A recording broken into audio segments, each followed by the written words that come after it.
Hello viewers, welcome to PP spicy kitchen. আজ আমি দারুণ স্বাদের এক পিঠের রেসিপি নিয়ে চলে এসেছি। পিঠেটা বানাতে বেশি কোনো উপকরণও লাগে না। হাতের কাছে থাকা মাত্র 3টি উপকরণ দিয়ে এই পিঠেটা খুব সহজে বানিয়ে ফেলা যায়। তো চলো রেসিপিটা শুরু করি। পিঠেটা বানানোর জন্য কড়াইতে প্রথমে আমি নারকেল কোড়ানো নিয়ে নিচ্ছি। এখানে আমি একটা ছোট সাইজের নারকেল কুড়িয়ে নিয়েছি। এটাকে মিডিয়াম টু লো আঁচে একটু নেড়েচেড়ে ভেজে নেব।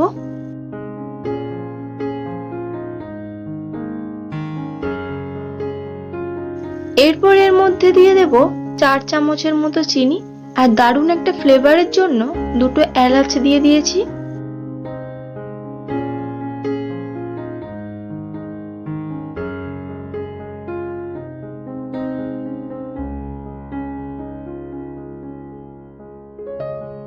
নারকেলের পুরটা এরকম ভাবে করে তুলে নিচ্ছি।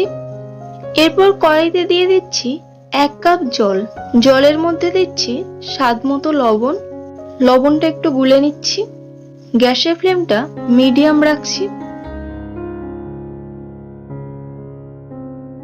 যতটা জল নিয়েছি তার অর্ধেক দেব সুজি, অর্থাৎ 1 কাপ জলে ওই কাপেরই হাফ কাপ সুজি। সুজিটা দেওয়ার পর কন্টিনিউ নাড়তে থাকবো।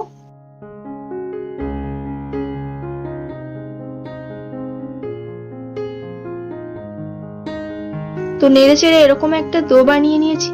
এবার এটাকে তুলে ঠান্ডা করে নেব। অল্প অল্প যখন গরম থাকবে তখন সুজিটাকে একটু মেখে নেব। যেহেতু গরম হাতে জড়িয়ে আসছে, তার জন্য অল্প একটু হাতে তেল নিয়ে মেখে নেব।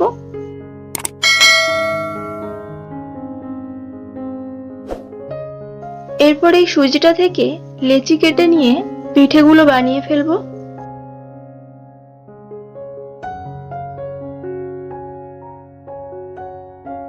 সুজিটার মাঝখানটা এরকম একটু ফাঁকা করে এর মধ্যে নারকেলের পুরটা দিয়ে মুড়িয়ে দেব।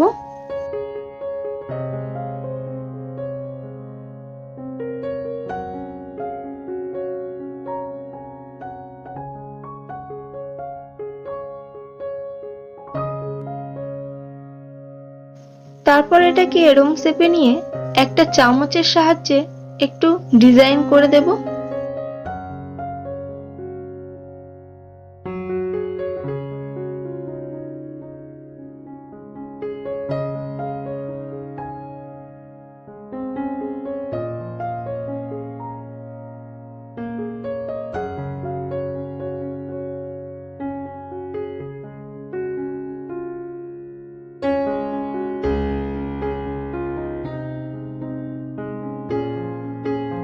তো এরকম ভাবে সব পিঠেগুলো বানিয়ে নিয়েছি।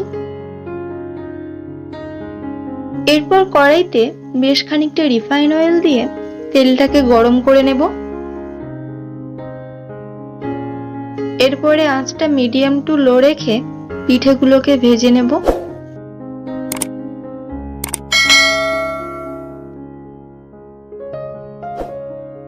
কিছুক্ষণ পর পর একটু উল্টে পাল্টে দেব।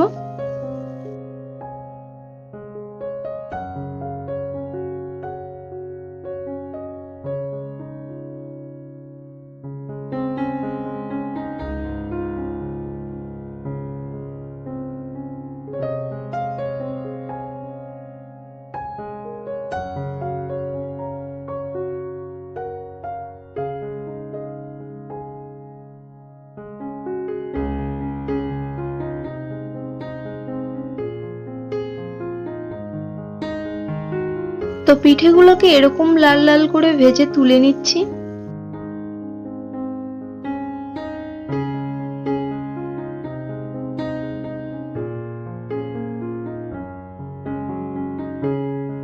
একই রকম ভাবে বাকি পিঠেগুলোকেও ভেজে নেব।